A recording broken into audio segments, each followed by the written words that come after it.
And we're back talking to Senator David Coltart. David, that was Mugabe in relation to education, but you had a chance to sit in cabinet and see him at close quarters. What did you make of him? He's a very intelligent man, obviously. He is remarkably charming. He would have this tradition of walking around the cabinet room prior to meetings and after meetings. He'd come up and shake your hand. A few years ago, my daughter was mauled by a lion, which is another story. And he came up and genuinely asked after her, and even in the weeks that followed, wanted to know that she was getting the right medication. So that is the reason why I think he has survived so long, because he has this ability to make people laugh and he can charm people. But there was also that steely aspect to him. Get him on certain issues and he would change instantly and become the person that we generally think of him as. How do you think he sees it? Obviously, this is a very subjective question. Is he staying in power partly because he doesn't want to go to jail himself? I think that there are a combination of factors. I think he genuinely believes that he's the only person that can run the country, and in particular run ZANU-PF. Right. So he has a determination to stay in power. I think as well he fears what would happen if he lost presidential immunity. But there's another factor, and that is the pressure from his own party. Even though his party is split, people on both sides of the divide in his own party understand that he is the glue that keeps ZANU-PF together. And there's enormous pressure that comes from the generals, from the hierarchy in ZANU-PF for him to stay. And then, of course, finally, his wife desperately needs for him to stay in power as long as possible. Why? Well, I think that she realizes that she's exceptionally vulnerable. After he goes. And once he goes, she has to try and protect their gains, their riches, their farms, and I think she recognizes it will be very difficult to do so. I have one more question about Robert Mugabe, and that's about, people say he's intelligent and he did a lot of studying and passed a lot of exams while he was in prison and so on, Catholic education. But do you think he understands economics? Because that's the key vulnerability I see. He seems to take decisions that it's quite obvious to anyone with a bit of background in economics will know that will lead the country down a terrible path. Do you think he understands that? In a word, no. For all his intellect, his brilliance in some fields, it was very clear to me in cabinet that he didn't understand the basic mechanics of how any economy works. There would be occasions when he'd turn to Tendai Biti, our finance minister, say, we'll fund it. And Biti would say, we simply don't have the money.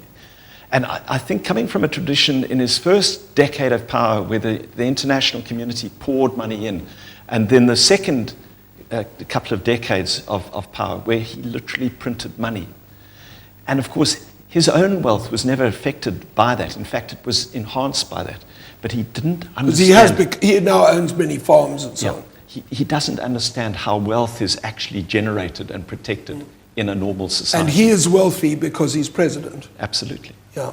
Now, that has another resonance with our own president, Jacob Zuma, who's also very intelligent, but we also wonder how much he gets the economy. But I want to ask you about President Zuma's policy towards Zimbabwe. It started off somewhat better than Mbeki's. Do you agree with that? And where is it today? Well, that is correct. We were very hopeful when he took over, if for no other reason than he had a family tie to one of the main leaders, Welshman Mube, yes, in our country. And he did start off well, but as the inclusive government went on, so his support appeared to wane. Whether he was distracted or whether he was disillusioned by what the opposition were doing, and in fairness, the opposition shot itself in the foot in 2013. Yes. But since then, since the election occurred in 2013, President Zuma has completely taken his eye off the ball. And so we've had this growing crisis in Zimbabwe which he's not dealing with. But now the situation seems to be that the Chinese are not giving Zimbabwe money anymore. The West, Washington, IMF and so on are not giving any money. And to my understanding, South Africa, President Zuma isn't giving any money either. Is that correct? And what does that mean for where things are going to go? Well, it appears to be correct.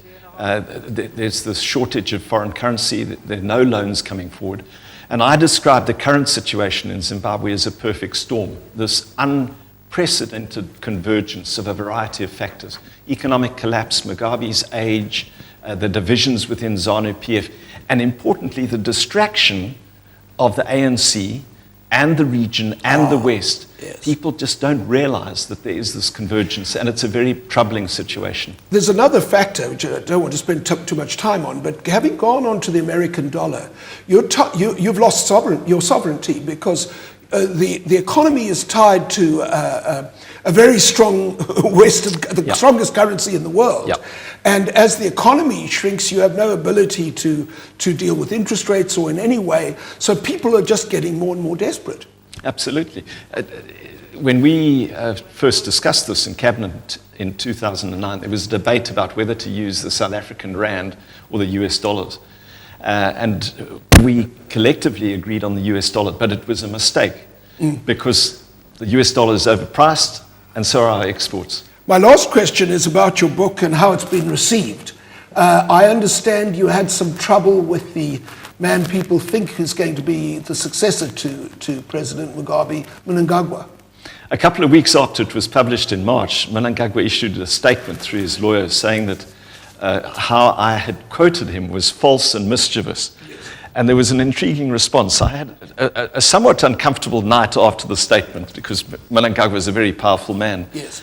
But the next morning, the place where the source material of the quotes I had used, namely a government-controlled press, was accessed by its editor. He photographed the source material and put it on Twitter, thus confirming exactly what I had written as true. And since then, Mnangagwa has been absolutely mute. Did you think he was going to sue you, or did that seem like a possibility? Well, it was very much an open threat. I didn't know whether it was going to be judicial or extrajudicial, but it was a very serious threat, which hasn't developed, ironically, through the work of a government-controlled editor. Yes. So, what other response have you had? I mean, I see some of the responses I've read say that the book is a searing, heartfelt, and brutally honest account of the turbulent modern history of Zimbabwe. Someone else said it's the most authoritative book to date on Zimbabwe. What's the reaction inside Zimbabwe? And we only have 30 seconds. Wonderful. Primarily from black Zimbabweans. I address the Smith years in a very open way, and a lot of black Zimbabweans have responded very positively to that. So the response has been fantastic. Well, that's terrific. It's been a great pleasure to have you, David. The book is Senator Coltart's The Struggle Continues, 50 Years of Tyranny in Zimbabwe. I think it's a must-read. It's not a thin read, but if you want to understand Zimbabwe, I think it's essential. Well, that's our show. Good night. Thanks for watching, and happy reading.